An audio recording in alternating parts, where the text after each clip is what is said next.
Seja muito bem-vindo a mais um episódio do Desbloqueando Salesforce, um podcast onde a gente conversa sobre como desbloquear o potencial do Salesforce aí na tua empresa e aumentar o teu faturamento através disso. Se tu não me conhece, eu sou o Rafael Dalla, tô aqui com o nosso especialista em Salesforce, Ariel Dornelles. E aí, Ariel, belezinha? E aí, Dalla, beleza? Tudo certo? Tudo numa boa. Vamos conversar hoje sobre como o Apex Enterprise Patterns pode revolucionar o desenvolvimento de Salesforce. Alerta de episódio técnico. Exatamente. E provavelmente eu vou começar a comprimir esse nome aqui para eu poder não errar várias vezes durante o episódio. Mas lembrando que esse podcast aqui é idealizado e realizado pela SR Consulting, a maior consultoria em Salesforce do sul do Brasil e também a mais indicada pelo Salesforce aqui no sul do Brasil. Para eu estacionar e eu entender o que é o Apex Enterprise Patterns. Beleza. Cara, esse daí é um padrão, né? Padrões de desenvolvimento. Em alguns episódios do nosso podcast aqui, a gente já ventilou esse assunto sobre a importância dos padrões de desenvolvimento, boas práticas e ter isso como um guideline mesmo, um guia para tua empresa. O Apex Enterprise Patterns, ele foi um padrão desenvolvido voltado na arquitetura de camadas, então separação de responsabilidade por camadas. Uhum. Esse é o conceito core por trás desse padrão, o Apex Enterprise Patterns. E ele foi aplicado ao ambiente Salesforce, né? Por isso que no nome tem Apex, né? Então é utilizar esse conceito de padrões, de design pattern, é o nome, no desenvolvimento de software em geral que a gente utiliza, aplicado pro Salesforce, né? E aí surgiu o Apex Enterprise Patterns. Ele é uma biblioteca, um aplicativo que pode ser instalado via App Exchange, ele é gratuito, código aberto, e tá disponível lá para tu instalar na tua org e começar a utilizar e gerar benefícios aí no teu time de desenvolvimento de forma gratuita. Entendi. O propósito dele é poder codificar lá dentro através de Apex, é isso? Ele é uma forma de organização do teu código Apex. Entendi. E aí ele tem códigos já preparados, ele tem algumas classes e algumas estruturas prontas para tu poder utilizar já esse padrão e seguir essa referência que eles sugerem ali de design de código. Tá. E quais são os principais padrões ali, práticas recomendadas que ele oferece? O Enterprise Patterns, ele se baseia muito nessa que nem eu comentei, na arquitetura por camadas. Então ele faz assim, a separação da responsabilidade por camadas. A gente tem, então, por exemplo, que nem eu comentei até em alguns episódios anteriores, eu dei alguns exemplos de consulta a banco de dados. Uhum. Então, consulta a banco de dados, ela é uma responsabilidade específica que ficaria numa camada.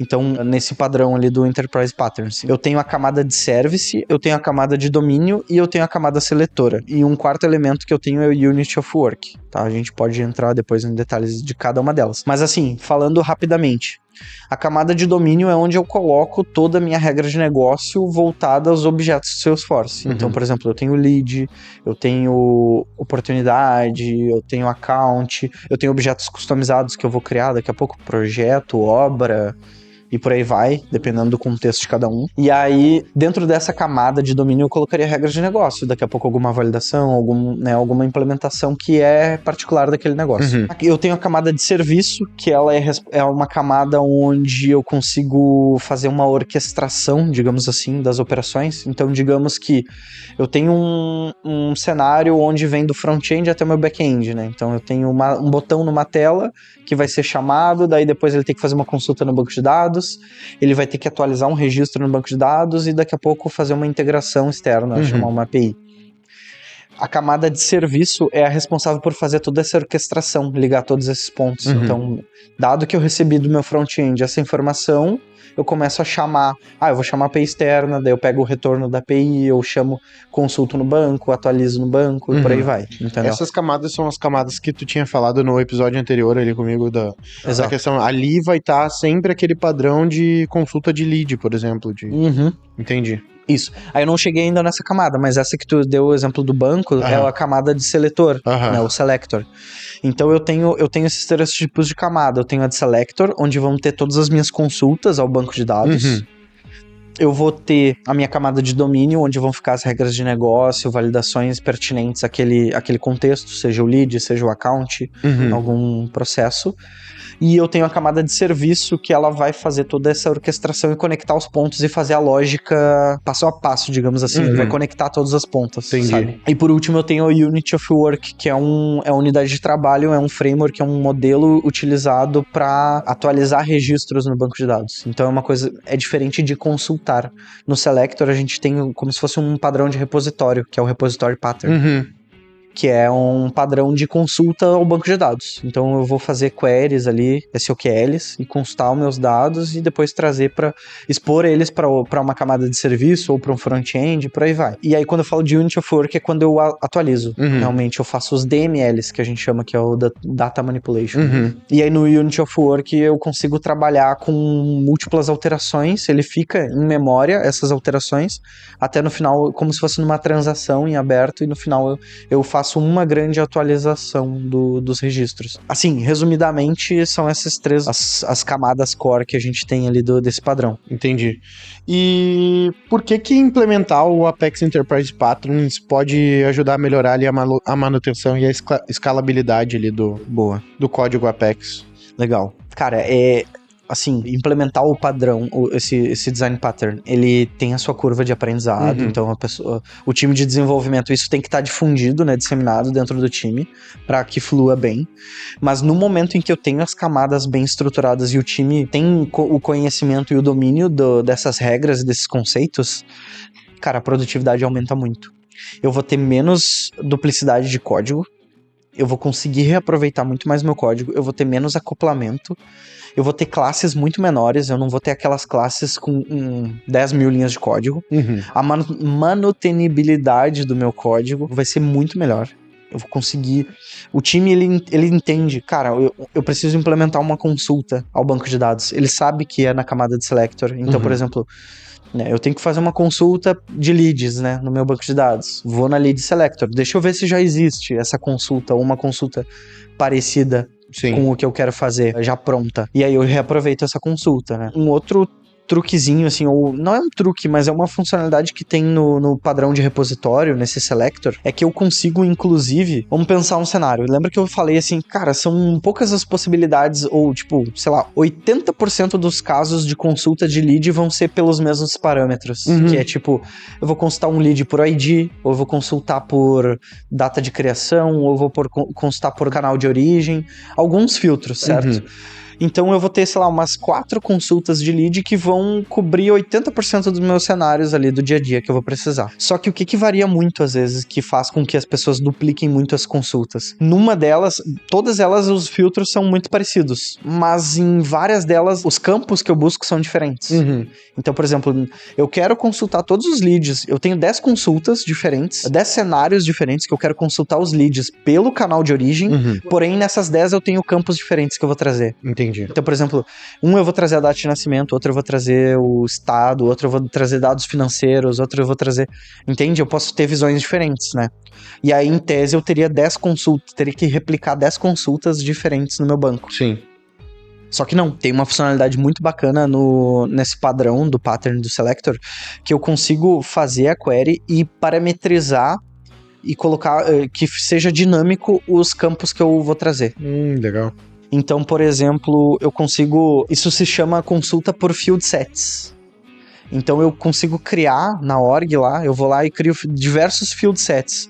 Que eu quero ter, por exemplo, um field set que é a visão de endereço do lead. Que daí vai trazer os dados de endereço. Eu tenho o field set que é o financeiro. Eu tenho o field set que é o dado, sabe? E por aí vai, eu tenho vários contextos. E eu consigo usar a mesma consulta e dizendo que dessa vez eu quero trazer um field set do financeiro. E em outro cenário eu posso trazer a mesma consulta com o field set dos dados geográficos do lead. Então eu uso o mesmo core da consulta e trago resultados diferentes. Entendi, legal. Então isso é um outro plus ali que faz com que o código, que a gente consiga reaproveitar mais ainda o código e ter menos necessidade de ter que ficar duplicando códigos muito semelhantes. Outro ponto que eu vejo que tem muito benefício, tá? Um benefício muito grande é na parte dos seletores que eu comentei. E um outro que tem um benefício muito grande é de centralização das regras de negócio, tá? E reaproveitamento desse código. Vamos pensar o seguinte cenário. Eu tenho uma tela, tá? Uma tela customizada que foi criada para gerar pedidos, sei lá. Fazer um exemplo meio bobo aqui. Gerar pedidos.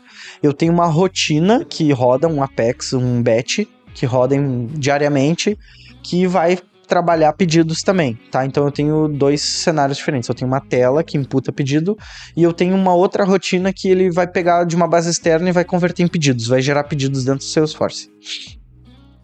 Ambos eu tenho que ter as mesmas regras para criar o pedido. Por exemplo, eu tenho que fazer algumas validações, bater, de repente, fazer alguma consulta, verificar um CNPJ, alguma coisa assim e gerar o pedido. Se eu não uso um padrão de desenvolvimento, eu vou ter as regras espalhadas. Eu vou criar, por exemplo, no meu front-end ele vai chamar um método que faz a validação e aí faz as regras para gerar o pedido certinho. E por outro lado, eu tenho um outro desenvolvedor que é de um outro time, daqui a pouco eles não se conversam, e ele criou um batch do zero, que ele vai fazer as mesmas coisas que estão sendo feitas aqui.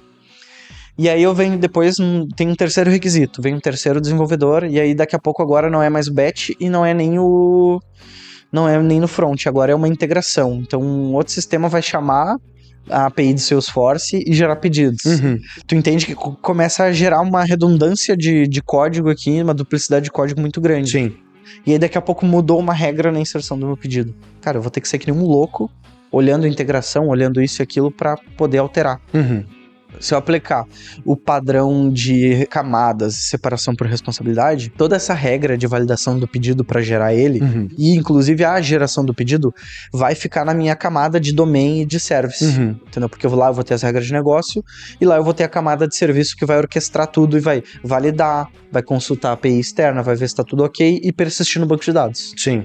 Entendeu? Entendi. E aí a casca vai ficar só, por exemplo, o batch, ele é só a casca que chama o core que tá ali dentro na camada de serviço e domínio.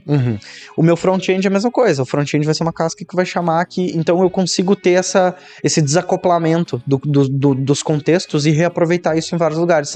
Então chegou esse terceiro requisito, se eu tivesse nesse padrão bonitinho, é só o cara dizer, beleza, é numa trigger agora que tu tem que colocar? Beleza. Na trigger tu chama esse método aqui e tá pronto. Show. Eu não preciso reescrever tudo.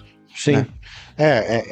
Em relação à produtividade é absurdo, na verdade, esse formato, assim. Ariel, e tu consegue compartilhar, tipo, falar sobre algum projeto que foi utilizado ali, o Apex Enterprise Patterns, em relação, tipo, no projeto real ali, tipo, foi utilizado e esse daqui foi o resultado? Sim, temos, e assim, esse case foi bem legal, porque, cara, foi uma das poucas oportunidades que eu consegui, do zero, criar com as melhores práticas possíveis esse projeto. Show.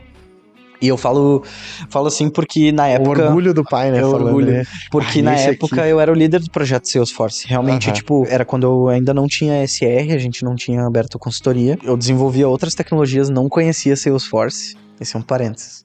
Tava trabalhando com .NET, depois fui pra Java. E aí a minha gerente de sistemas lá, na época, ela falou assim, Ariel, a gente vai trocar o nosso CRM. A gente tinha um CRM feito interno, desenvolvido interno, in-house. E aí a gente tá contratando Salesforce. Eu não sabia nem o que era isso. Não tinha ideia do que era isso. E daí ela falou assim, e aí, né, como eu era quem conduzia o projeto de CRM interno, tecnicamente falando, daí ela falou, daí tem esse desafio pra ti, tu topa aprender Salesforce ou prefere tocar. ser desligado?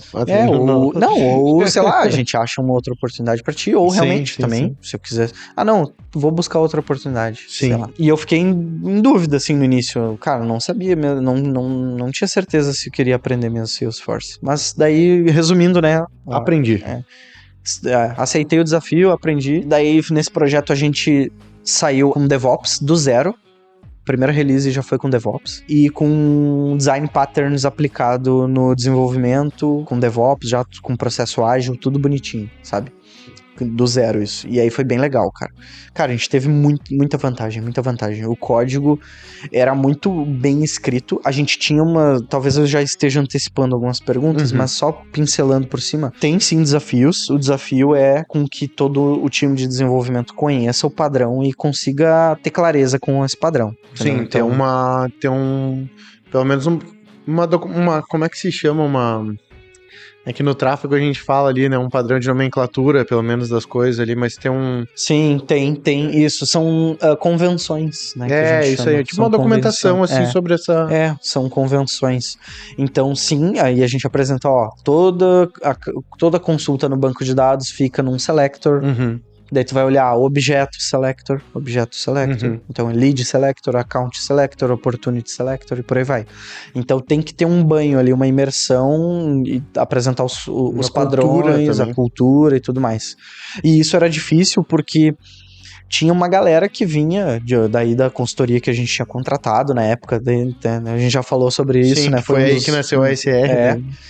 Cara, a galera não sabia nem mexer em Git, quanto mais design patterns. Uhum. Como assim? Que é isso? Então tem um desafio aí, tá? Cara, daí a gente começou do zero com os melhores padrões de desenvolvimento e foi a melhor coisa que aconteceu no projeto, porque o time cresceu lá, já acho que chegou até 20, 30 desenvolvedores mexendo no CRM e tinha muita sinergia, sabe? Então, cara, a gente conseguia saber camada de seletor, camada de domínio, camada de service, reaproveitamento de código, entendeu? Então, a galera não era assim, eu tenho essa demanda e vou sair fazendo. Tinha um momento de análise do desenvolvedor. Então, tipo, cara, por qual caminho que eu vou? Então, eu vou analisar as consultas, eu vou ver se eu já tenho queries bem definidas aqui que eu posso reaproveitar. Eu vou ver fluxos existentes, minhas regras de negócio existentes que eu tenho que passar e reaproveitar esse código, daqui a pouco fazer algumas pequenas alterações. A gente já tinha um nível de cobertura de testes muito alto, então dava essa confiança para o desenvolvedor poder mexer no código já existente, reaproveitar o código e tudo mais, e garantir que não vai ter nenhum bug em produção. A DevOps também garantia isso com code review, com rodar testes unitários e tudo mais. Cara, no final a gente tinha um código altamente escalável, porque raramente tinha problema de governança, a gente aproveitava muito bem as queries, né? Então eu não estourava o limite de governança, eu não estourava os limites de requisições, os limites de DML, SOQL eram todos respeitados. Para implementar a funcionalidade de desenvolvimento era bem mais rápido, depois que já estava tudo construído. Sim. Era só reaproveitar os códigos, né, e tudo mais. Daqui a pouco eu faço alguma pequena adaptação, uma sobrecarga num método, alguma coisa assim. E ela era extremamente performática, os testes unitários, a gente tinha mais de 1.200 testes unitários escritos e rodava em 10 minutos, que era essa pipeline de DevOps que eu te falei. Então, cara, e tinha deploy todos os dias, né? O resultado final tava na prática ali, que a gente via que todo dia tinha uma entrega sendo feita em produção, entende? Então fluiu super bem, assim. Show. Fala, pessoal, Ariel aqui, interrompendo o podcast de vocês rapidamente para dar um comunicado muito importante. No dia 6 de novembro, aqui em Porto Alegre, no Rio Grande do Sul, no Instituto Caldeira, a SR Consulting vai promover um evento especial sobre CRM, e-commerce, integrações, marketing e vendas para potencializar o seu negócio. Se tu tem interesse em participar desse evento único, faz a tua inscrição pelo QR Code aqui na tela ou pelo link que a gente vai deixar na descrição. Coloca os teus dados de contato que a gente vai contatar vocês e ver como que a gente pode potencializar o negócio de vocês através do Salesforce. E a gente te aguarda no evento. Um abraço. E, cara, essa prática aí, o uso do Apex Enterprise Partners ali, ele impacta também a colaboração de equipe de desenvolvimento com outros departamentos ou não? É que, assim, entre outros departamentos não é direto, não impacta, porque é código, é a oficina ali, entendeu? Mas para os times de desenvolvimento entre eles, sim, impacta totalmente, porque daí é um padrão de desenvolvimento geral da organização. Sim, entendeu? é todo mundo falando a mesma língua, né? Exatamente. É diferente... Tipo, sei lá, como se eu falasse português e tu inglês. E fica diferente, é os dois falando português, é os dois falando a mesma língua, independente de onde esteja, na verdade, né? Eu compreendi bem essa daí. E tem desafios comuns ali associados que as equipes devem estar cientes nesse momento ou não? Sim. Um desafio, eu comentei antes, mas vamos aprofundar um pouco mais, é a barreira de conhecimento. Cara, é importante ter isso documentado dentro da empresa, tipo uma base de conhecimento, uma wiki, alguma coisa assim, para trazer os conceitos. O que é esse Enterprise Patterns? Qual a responsabilidade de cada camada? Como é que é o padrão, as nomenclaturas, as convenções que a gente tem internas? Isso é bem importante, quase como um onboarding do desenvolvedor no time, realmente. Então, isso é bem importante. E aí, essa barreira é um gap. Então, que nem a gente vê, é muito comum no Salesforce a gente ter pessoas que começam, que a primeira vez que estão desenvolvendo é dentro do Salesforce. Nunca desenvolveram uma linguagem de programação antes. Então ele não tem ainda a manha do desenvolvedor, não só a manha, mas os conceitos de orientação a objetos, de design patterns, boas práticas de programação, como estruturar um código que seja pensando em manutenibilidade, reaproveitamento, né, a limpeza, a legibilidade do código. Então essa é uma barreira. É um desafio que as empresas vão ter contratando profissionais de mercado, do Salesforce e tudo mais, que a SR também enfrenta, que a gente às vezes tenta contratar de mercado, etc. A gente vê que tem alguns gaps, e aí às vezes a gente acaba recorrendo por programas de formação. Então a gente trabalha muito forte na formação de desenvolvedores Apex, né? Então um dos desafios é a barreira tecnológica, de conhecimento, de domínio e expertise sobre desenvolvimento de software mesmo. Um outro desafio é de estar constantemente sendo o guardião daquelas boas práticas. Uma coisa é eu, implementei e instalei o processo aqui. É assim. O que garante que daqui a 5 anos, 1, 2, 3, 4, 5 anos vai estar sendo usado? Então a gente tem que ter processos que garantam essa qualidade, que sejam constantemente revisitados, revisados e que a gente consiga monitorar que estão sendo seguidos. Seja um processo de code review, um DevOps que vai analisar os padrões e etc. para manter, para garantir que a gente está seguindo aquelas guidelines, aquelas convenções e padrões. E qual é o real impacto do Apex Enterprise Patterns ali na produtividade e qualidade dos códigos em projetos ali no Salesforce? Cara, eu acho que eu até já respondi ela como um todo, como um todo, mas vamos conectando, puxando alguns pontos. Primeiro ponto, ele vai reduzir muito a questão a duplicidade de código, né? E pensando logicamente, quanto mais linhas de código eu tenho, mais chance de ter bug. Sim, de erro. Entende? Sim, ele enxuga o teu código, né? Ele enxuga o teu código. Então ele vai reduzir significativamente a tua propensão a bugs, a falhas. Eu me lembro que tinha quase que uma professora de português uma vez me deu uma dica pra redação, né? Ela disse assim, quer errar menos em uma redação, faz frases mais curtas. Porque em frases mais longas a gente erra mais. E por mais que seja a mesma quantidade de texto, quando tu foca em frases mais curtas, tu erra menos. Loucura, né? Legal. E é mais ou menos a mesma ideia, excesso de código, é uma forma de escrita, né? Exatamente, exatamente. Tu vai escrever ali códigos menores, a chance do bug é menor também. Então, dos grandes benefícios, né, pra produtividade, pro time em geral, que vai trazer o Apex Enterprise Patterns. Cara, vou reduzir duplicidade de código, vou reduzir propensão a bugs. Automaticamente eu vou conseguir aumentar a minha cobertura de testes, porque eu vou estar com um código sendo mais reaproveitado, usando em fluxos diferentes, então eu vou criar testes novos. Pro código já existente eu vou estar cobrindo novos caminhos que eu não estava cobrindo de testes. Eu vou ter, cara, para detecção de bug é muito mais fácil. Por exemplo, eu vi que em produção tá dando um bug na hora de consultar no banco de dados. Onde é que tu vai buscar? Na layer ali de layer selectors. Isso aí. Quer dizer, daquele dos dados do lead.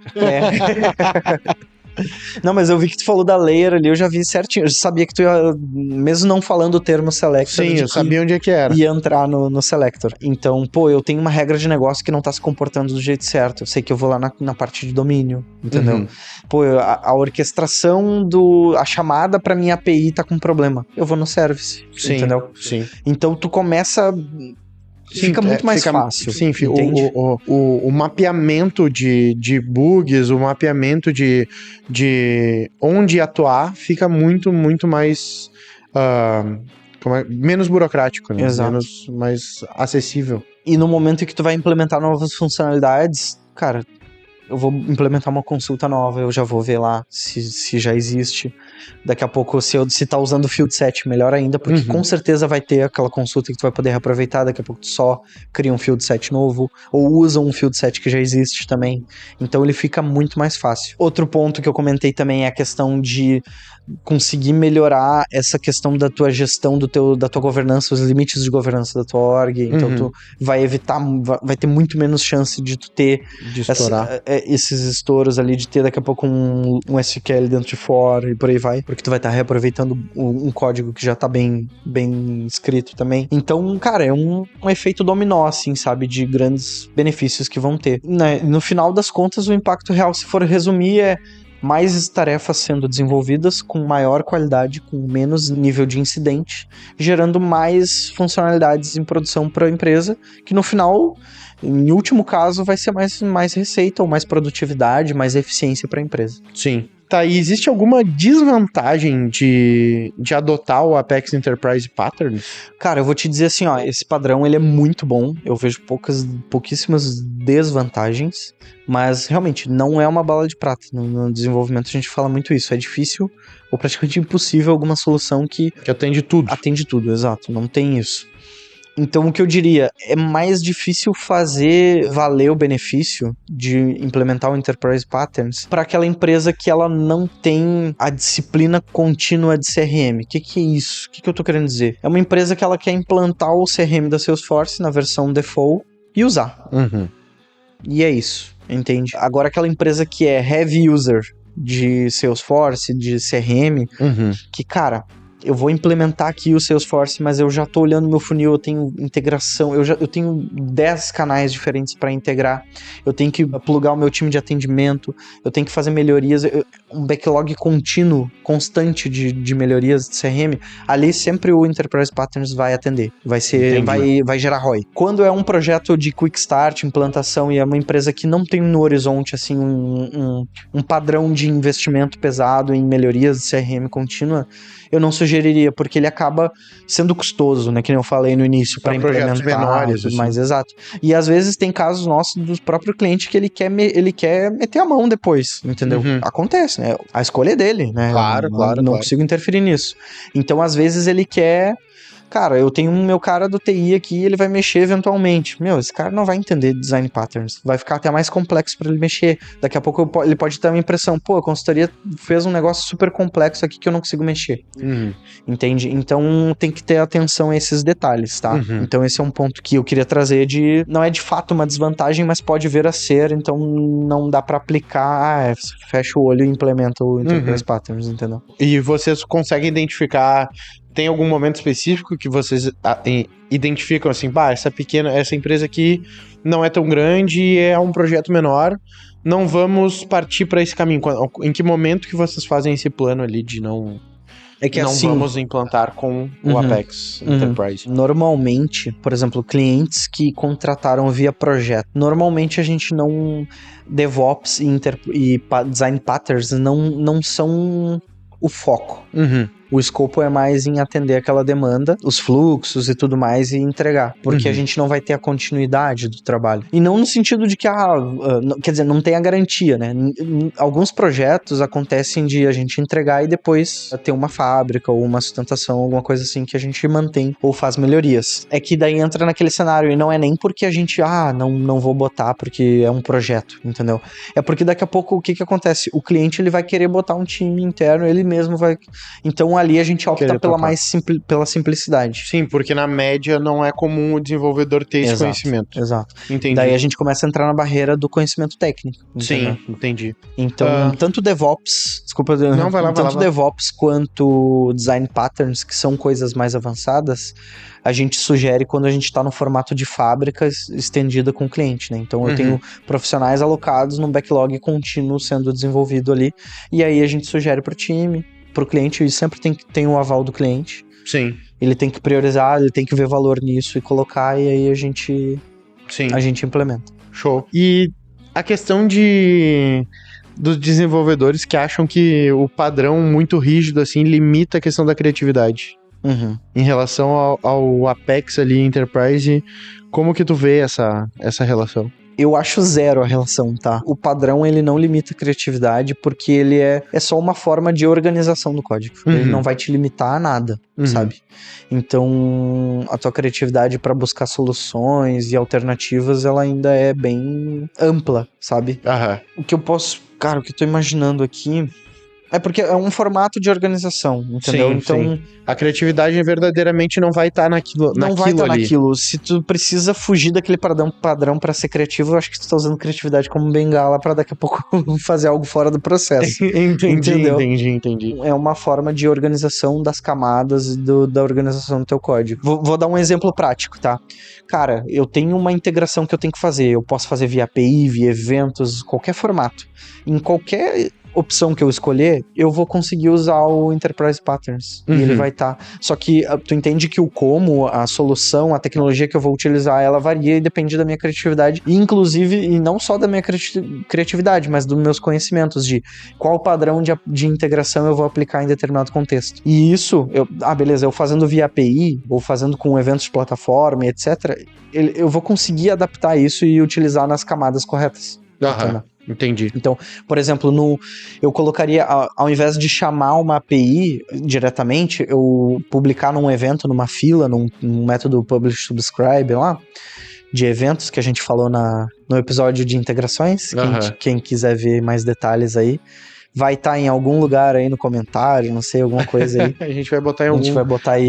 Algum espaço vai estar aqui o episódio. Então, seja uma API, eu consumindo uma API direto ou mandando um push notification para um evento de mensageria, eu vou usar a mesma camada de serviço que vai orquestrar. O único jeito é eu vou disparar para um lugar ou vou disparar para o outro, né? Usando outra ferramenta. Entendi. Então fica super, super maleável e não precisa fugir do padrão ali do desenvolvimento. Tá, beleza. E pra gente encerrar aqui essa sabatina de perguntas, quais foram as lições mais importantes que tu aprendeu ao implementar um Apex Enterprise Patterns em projetos complexos? Cara, a primeira lição, assim, é que para projetos complexos é game changer pro time aplicar um bom padrão de desenvolvimento e disseminar esse conhecimento desde o início, essa cultura no time de desenvolvimento. Cara, isso muda o jogo, muda a produtividade do teu time, tu vai conseguir fazer muito mais entregas. É aquele compilado que eu falei.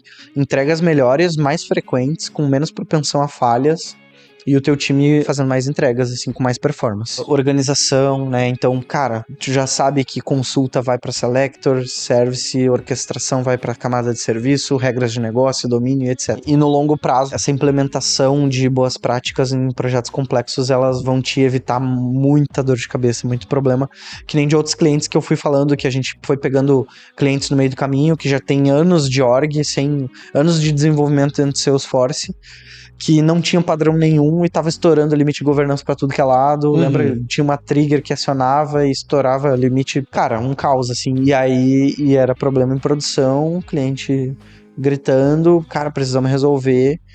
E ter que refatorar tudo isso é bem crítico, sabe? Sim. É bem delicado. Então, começar já do jeito certo para esse tipo de projeto é essencial. E uma outra lição aprendida também é que não é tão trivial implementar esse design pattern para um ambiente que já tá meio bagunçado. Entendi. É difícil, tem que tomar muito cuidado, porque o risco é altíssimo. A gente não teve nenhuma experiência, assim, catastrófica nem nada, mas teve um cliente que a gente estava estudando, avaliando implementar isso, esse design pattern e tudo mais, a gente vendeu para eles os benefícios e tudo mais, só que daí a gente olhando, ele já estava num cenário tão complexo ali, que precisaria de muitas sprints de débito técnico, assim, sabe? Então, ele não comprou. Ele não comprou o projeto, a gente não evoluiu nessa... Cara, vamos seguir nesse caminho sem padrão, só melhorando, refatorando e melhorando alguns códigos e dando continuidade com o que tem. Era muito sensível a mudança, era muito risco pra fazer essa mudança do nada, porque eram 4 a 5 anos de desenvolvimento totalmente sem padrão que foram feitos. Entendi. E aí era bem complexo e eu não critico a decisão, né, do cliente. Claro. Tem que pesar também o risco nesse momento. Né? E aí a lição aprendida quanto a isso é, cara, beleza, o ideal é que começa do zero, se puder começar já na implantação, fazer isso, é melhor, e se não, o quanto antes, não vai deixando, não vai empurrando isso, sabe? Se não vira bola de neve. Vira bola de neve. Porque, se deixar mais pra frente, vai ficar cada vez mais difícil, não tem como. Porque tu vai cada vez aumentar as tuas funcionalidades, né, do teu ambiente. Sim, vai ficando cada vez mais codificado o ambiente. E vai ter aí cenários... organizar um monte de código é um... E vai ter cenários que é uma org, cara, tão um emaranhado de código que vai fazer mais sentido tu começar do zero uma nova org, entendeu? Teve projetos que a gente... clientes não, a gente fez algumas prospecções de alguns... né, a gente conversou com alguns prospects que estavam com um projeto de restart da org. Chegou num nível insustentável. Não conseguia mais. Insustentável. Show de bola. E pra tu que chegou nesse episódio até aqui e tá tendo problema no Salesforce e de repente tá passando por esse processo de, cara, a gente já tá chegando no nível aqui que ou eu vou começar a crescer e quero começar a crescer mais organizado, ou de repente, cara, tô desorganizado e preciso organizar, a gente tem um presente pra ti. O presente é um processo de assessment. Se tu não sabe o que é o processo de assessment, é uma imersão que a SR faz dentro da tua empresa para que eles consigam fazer uma consultoria já, o start da consultoria, a ponto de entender quais são os passos, criar um plano ali de desenvolvimento para que vocês consigam, para que tu consiga evoluir dentro com o teu CRM, evoluir com o seu esforço, desbloqueando todo o potencial dele e te auxiliando nesse processo de crescimento aí para frente. Para quem tá habituado nesse universo de Salesforce, sabe que um processo de assessment é um processo que tem eventualmente um custo bem elevado, 6, 10, 20, 30 mil reais, às vezes até mais, e a gente tá te dando de presente esse processo através de um código que a gente libera aqui dentro do podcast. Esse código de hoje, Apex. Vamos botar Apex, então. Apex. Fechou. Então, como é que tu vai fazer para ter acesso a esse presente? Aqui embaixo tem o link do site da SR, ou então aqui no QR Code que tá rolando na tela também. Tu vai entrar lá para preencher ali os dados para entrar em contato com a SR e lá vai ter um campo de código, é só tu colar Apex lá, que vai funcionar, vai dar tudo certo, a gente vai conseguir saber que tu veio desse episódio aqui e vai te presentear com esse processo aí de assessment na tua empresa. Ariel, algum outro detalhe que acha que vale a pena a gente falar nesse episódio? Eu acho que a gente trouxe bons pontos, tem mais coisas ali que dava pra aprofundar até, que a gente tem na nossa base de conhecimentos ali vários artigos no Confluence sobre Enterprise Patterns, aplicabilidade e tudo mais, mas daqui a pouco eu ia deixar pro pessoal ali se ficou com alguma dúvida e se tem qual a sua dificuldade ou se já tentou implementar o Apex Enterprise Patterns, né? Comentar aqui nesse episódio. Exatamente. Show de bola. E também se quiser entrar em contato com a Ariel ou com a própria SR através das redes sociais. É Ariel Dornelles no LinkedIn, @Ariel Dornelles no Instagram, os perfis da SR, a SR Consulting no LinkedIn, @srconsulting.io é nosso Instagram, @Conexão SR, eu também não falo muito desse, verdade, né? É verdade. O Conexão SR a gente fala mais da cultura da SR, segue lá caso esteja interessado em fazer parte do time. Fique atento aí que tem diversas vagas em aberto, também segue a gente lá no LinkedIn. E por último, o nosso site é srconsulting.io. Fechou. O Ariel também tem muito conteúdo que já foi produzido, não sei como é que tá a produção de conteúdo lá no LinkedIn. Eu tenho bastante lá. Tem muita coisa lá, né? Sim, eu tenho bastante conteúdo já criado no LinkedIn, e aí eu estou retomando essa iniciativa e em breve aí já vai ter uma produção contínua de novo no LinkedIn. Pelo menos no LinkedIn, mas vamos ver se no Instagram também. Show de bola. Lembrando que a SR é a maior consultoria do sul do Brasil e a mais indicada também pelo Salesforce. Então, se tu quer ser extremamente bem atendido e resolver o teu problema de Salesforce, é só entrar em contato com a SR, fechou? Um abração e até o próximo episódio. Valeu!